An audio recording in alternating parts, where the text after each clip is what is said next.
Okay guys, this is a really quick review of the Glock 19.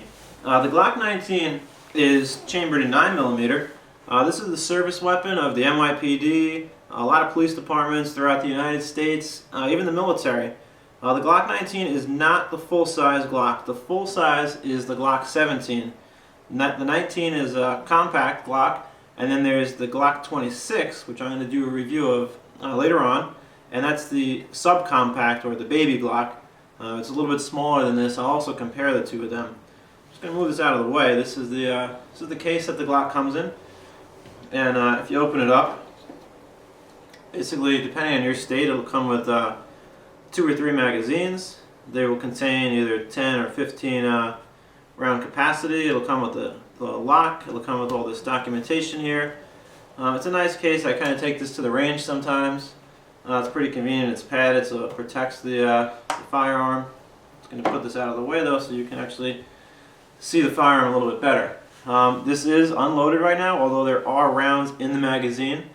So to take the magazine out, there's a little button here on the side of the Glock. It's always on the left side if you're pointing it.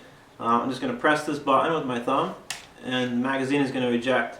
If you want to check if the firearm is safe, you're going to hold the slide up here, hold the grip, and you're going to rack the slide, and you can look inside and see that there's nothing in here. If there was a round, it would have ejected. I'm also going to point this in a safe direction and depress the trigger. The firearm is safe. The firearm is empty. Again, this is a compact firearm. It's great, very lightweight. The only metal on here is actually really the slide and a couple of the internals. This is like a plastic polymer type of material. Very easy to disassemble. There's some tabs here on the side, on the left and the right side. You just depress those down. Bear with me, I actually need to hold the firearm.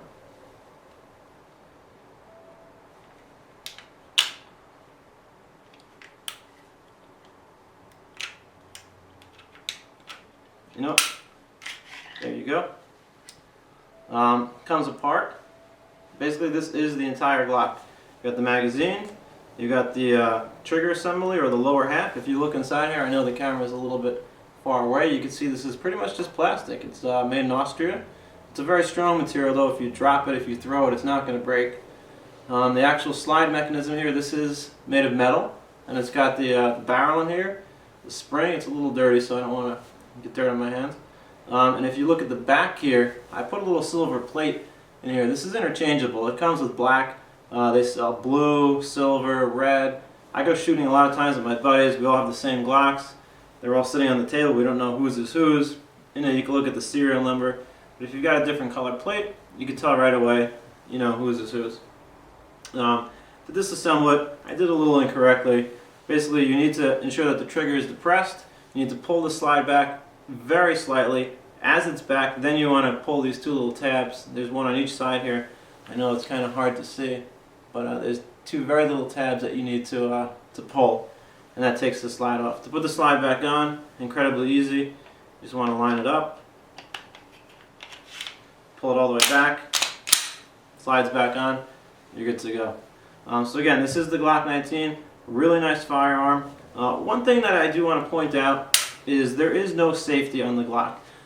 People are going to say there's safety, there's all these different things. There is no traditional safety. By traditional safety, I mean a button that you press that it's safe, you press the other side, and you fire. The Glock has this trigger safety, if you want to call it that. I know it's hard to see on the camera, but if you were to look at the trigger, and you could look online, maybe you get a closer up image of it. The trigger has a tiny little piece protruding from the front. So if you were to snag the side of the trigger, you're not able to pull it. Basically, your finger needs to be through the trigger guard, and you need to depress the front of the trigger, which has a tiny little tab. When you depress that tab, then you can depress the trigger. That is what they consider the safety. Is that really a safety? That's up to you. If you take this out of your holster and you put your finger to fire, it's going to fire. There is no button that you press. That's good if you're in law enforcement. You don't accidentally want to have the safety on when you need to use your firearm. It could be questionable, for other uses. That's a decision that's up to you. Again, I feel comfortable with it the way it is. I also did add this little plug here. When you put the magazine in the firearm. There's a little hole here, like a little gap. This is a very cheap, inexpensive plug. It kind of slides in the bottom and it fills that gap in pretty nice. I also bought this holster for it. This is in the waistband holster. I got this on Amazon.com. I don't remember what it was called, but it was only about, I think, $20, $15 or $20. It's made of leather. It's really actually pretty nice. This clip is very strong. It's not going to come out of your waistband. It's a good fit. Glock fits in it really nice and secure. You know, you tuck this in the waistband. It's not going to bother you at all. It's not going to be seen. Good concealment. The inside of this holster is padded. Again, I got this on Amazon.com, the holster. I do not remember exactly what it was called, but it's about $15, $20, $25 at most. It was actually the most reasonably priced holster that I've been able to find for the Glock. There's actually tons of them out there. Cobra is a company that makes really good holsters, but you're talking, you know, upwards of $80. This, 20 bucks, 25 bucks, really inexpensive.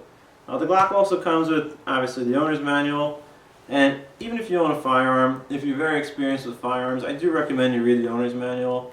Obviously, you probably know all the stuff already, but it's always good to review, to refresh yourself, you know, safe handling of the firearm, and all that type of stuff. The sights are pretty much standard here on the Glock. These are just your regular old Glock sights. You can switch them out for tritium sights. One of my colleagues switched her firearm out with the tritium sights. They're really nice. Low light visibility, no light visibility. They glow. You can see them really nice. They're about maybe $80, but you're going to want to bring that to a gunsmith. It is a little tricky getting the front sight off and, you know, lining them perfectly. Maybe you can do that at home. I'm not sure how to do it, so I would say go to a gunsmith for that. But that's the Glock 19. I hope you enjoyed this video. I fired probably, I don't know, 600 rounds through this, 1,000 rounds through it. Never had a problem, never had a jam, never had a misfire. I've used all different types of ammo. I clean it probably every couple of hundred rounds, or if it's just sitting a long time and I feel like cleaning it, I clean it. It's not very hard to clean. One other thing to point out, there are standard rails here under the Glock, so you can put a laser on here, flashlight, anything you want on here, right over here. Do you need that? Probably not, but it is an option if you want to do that. It does get a little dirty over here. There is always some carbon buildup over here, you know, once I leave the range. But again, that is an option if you want to put something on there. I hope you guys enjoyed this video. I'm also going to do a review of the Glock 26, and then I'm going to do another one where I compare the Glocks. So if you're interested in maybe one versus the other and you want to see the size difference, hopefully that'll help you guys. Thank you for watching.